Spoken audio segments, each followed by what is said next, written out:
Hello प्यारे बच्चों, मैं मनोज वर्मा। प्यारे बच्चों, आज हम हिंदी व्याकरण में पाठ 4 उपसर्ग प्रत्यय तथा समास में से उपसर्ग भी पूरा हो चुका है, प्रत्यय भी पूरा हो चुका है। अब समास के बारे में पढ़ते हैं। तो आइए शुरू करते हैं। समास दो या दो से अधिक शब्दों के मेल से नए शब्द बनाने की प्रक्रिया समास कहलाती है। अर्थात जब दो या दो से अधिक शब्दों से कोई नया शब्द बनाया जाता है तो वह प्रक्रिया समास कहलाती है। शब्द समूह को संक्षिप्त करने की यह प्रक्रिया अनेक शब्दों के लिए एक शब्द से मिलती जुलती है। यहाँ भी अनेक शब्द समूहों के लिए एक शब्द का प्रयोग किया जाता है। समास में समस्त पद तथा समास विग्रह दो प्रक्रियाएं होती हैं, जबकि अनेक शब्दों के लिए एक शब्द में ऐसा कुछ नहीं होता। समास में समास दो शब्दों के मेल को कहते हैं। इसमें शब्दों के मेल के समय उसके बीच के परसर्ग या चिन्हों का लोप हो जाता है, अर्थात उन्हें छिपा दिया जाता है। जैसे राजा का पुत्र, राजपुत्र, यहाँ का परसर्ग का लोप हो गया है, अर्थात यहाँ का को छुपा दिया गया है। इसके बाद है समस्त पद। आइए जानते हैं समस्त पद क्या होता है। विभिन्न शब्दों के समूह को संक्षिप्त करके अर्थात छोटा करके बना शब्द समस्त पद अथवा सामासिक पद कहलाता है। तो प्यारे बच्चों, इसके दो नाम हैं, समस्त पद या सामासिक पद। अब पढ़ते हैं समास विग्रह के बारे में। सामासिक पद को तोड़ना समास विग्रह कहलाता है। जैसे राष्ट्रपति एक समस्त पद अथवा सामासिक पद है, इसका समास विग्रह होगा राष्ट्र का पति। अब प्यारे बच्चों, इसमें कुछ खास बातें दी गई हैं। जैसे संधि और समास में अंतर होता है। संधि में जहाँ दो वर्णों का मेल होता है, वहीं समास में दो शब्दों का मेल होता है। समास में दो पद होते हैं, पूर्व पद तथा उत्तर पद, जबकि संधि में ऐसा कुछ नहीं होता। संधि और समास में एक समानता यह है कि दोनों में विग्रह तथा मेल होता है। तो यह तो समानता हो गई। संधि में जहाँ संधि तथा संधि विच्छेद होता है, वहाँ समास में समस्त पद तथा समास विग्रह होता है। अर्थात शब्दों को जोड़ दिया गया तो समस्त पद बन गया और शब्दों को तोड़ दिया गया तो समास विग्रह हो गया। तो प्यारे बच्चों, अब हम पढ़ेंगे समास के भेद के बारे में। प्यारे बच्चों, समास के 6 भेद होते हैं। कौन कौन से 6 भेद हैं देख लेते हैं। तत्पुरुष समास, कर्मधारय समास, द्विगु समास, अव्ययी भाव समास, बहुव्रीहि समास और द्वंद्व समास। सबसे पहले पढ़ेंगे पहला भेद जो इसका है तत्पुरुष समास, इसके बारे में। इस समास में उत्तर पद प्रधान होता है, जबकि पूर्व पद गौण होता है। समस्त पद बनाते समय शब्द समूहों के बीच में आने वाले परसर्ग लुप्त हो जाते हैं। जैसे राजा का अभिषेक, तो इससे जो समस्त पद बनेगा वो बनेगा राज्याभिषेक। यहाँ पर का जो परसर्ग है वो लुप्त हो गया है। तत्पुरुष समास की रचना करते समय निम्नलिखित बातों का ध्यान रखना जरूरी है। इस समास में शब्द समूहों के बीच में कर्ता तथा संबोधन कारक चिन्हों के अतिरिक्त अन्य सभी कारक चिन्हों या परसर्गों का प्रयोग होता है। तत्पुरुष समास की रचना दो तरह से हो सकती है, जैसे संज्ञा धन संज्ञा या विशेषण तथा संज्ञा धन क्रिया। इस समास का यदि पूर्व पद संज्ञा है तो उत्तर पद संज्ञा अथवा विशेषण भी हो सकता है, जैसे राष्ट्रपति और दानवीर। तो राष्ट्रपति में राष्ट्र जो पूर्व पद है वो कैसा है, संज्ञा है, और पति भी संज्ञा है। दोनों पद संज्ञा हैं, पूर्व पद भी और उत्तर पद भी। दानवीर में पहला पद संज्ञा है दान, और वीर वीर एक विशेषण है। इस समास में यदि पूर्व पद संज्ञा है तो उत्तर पद क्रिया भी हो सकती है, जैसे परलोक गमन, देश निकाला। जैसे कि परलोक एक संज्ञा है और गमन गमन का अर्थ होता है जाना, तो यह एक क्रिया है। इसके बाद देश निकाला, देश संज्ञा है और निकाला वो भी एक क्रिया है। अभी देखिए बच्चों, अब तत्पुरुष समास के भी भेद होते हैं। कारक की दृष्टि से तत्पुरुष समास के निम्नलिखित 6 भेद होते हैं। कर्म कारक, कर्म तत्पुरुष, करण तत्पुरुष, संप्रदान तत्पुरुष, अपादान तत्पुरुष, संबंध तत्पुरुष और अधिकरण तत्पुरुष। ये 6 भेद होते हैं तत्पुरुष समास के। वैसे तो कारक 8 होते हैं बच्चों, लेकिन इसमें सिर्फ 6 ही कारक प्रयोग में लाए जाते हैं। इसमें 2 कारक नहीं आते, एक तो कर्ता और एक आता नहीं है संबोधन। इसमें अब देखते हैं, सबसे पहले पढ़ते हैं कर्म तत्पुरुष के बारे में। कर्म कारक का प्रसर्ग को होता है। इस समास में समस्त पद बनाते समय को प्रसर्ग लुप्त हो जाता है अर्थात छिप जाता है। जैसे कि यश प्राप्त, यश प्राप्त एक समस्त पद है जिसमें को छिपा हुआ है।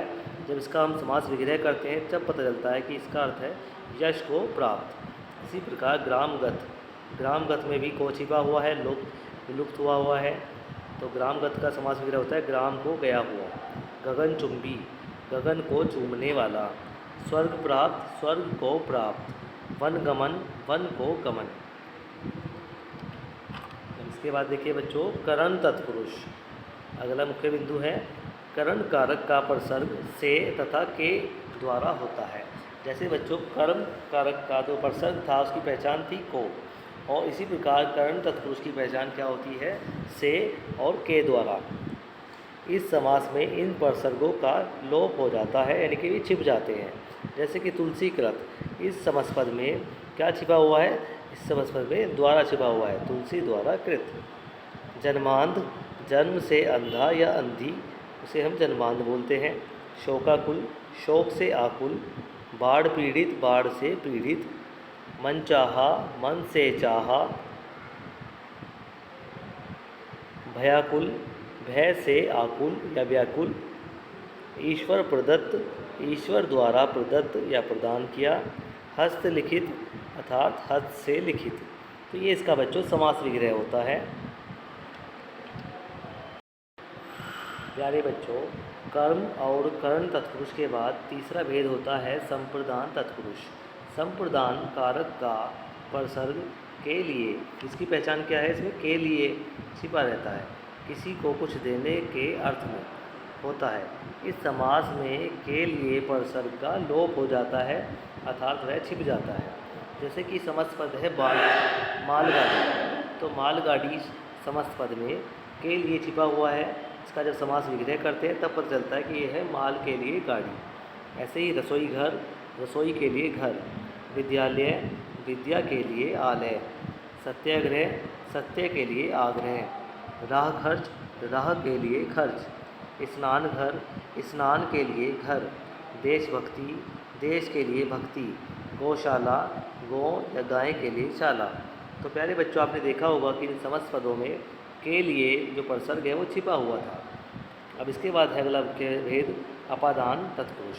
अपादान कारक का प्रसर्ग होता है बच्चों से का यहाँ पे अर्थ होता है अलग होने से या तुलना करने से, डरने से या लजाने के लिए होता है। इस समास में से प्रसर्ग लुप्त हो जाता है। जैसे कि रोग मुक्त, रोग से मुक्त। देश निकाला, देश से निकाला। प्रदूषण रहित, प्रदूषण से रहित। गुणहीन, गुण से हीन। बंधन मुक्त, बंधन से मुक्त। ऋण मुक्त, ऋण से मुक्त। तो इन सभी समस्त पदों में क्या छिपा हुआ था, इसमें से प्रसर्ग छिपा हुआ था। अब इसके बाद हम पढ़ेंगे संबंध तत्पुरुष के बारे में।